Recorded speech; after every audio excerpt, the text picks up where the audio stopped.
скрипят суставы, хрустит шея, это не возраст, это сигналы. Причина первая – обезвоживание. Суставы, они как шарниры, без воды нет смазки. Пейте биодоступную воду, чтобы суставы не терлись, как наждак по стеклу.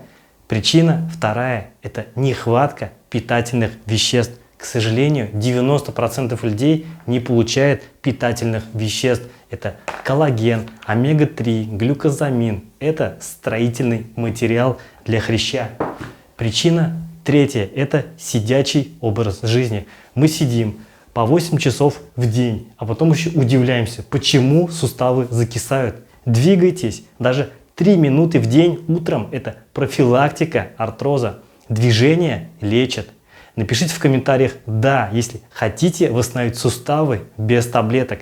А лучше пишите в личные сообщения в WhatsApp или Telegram.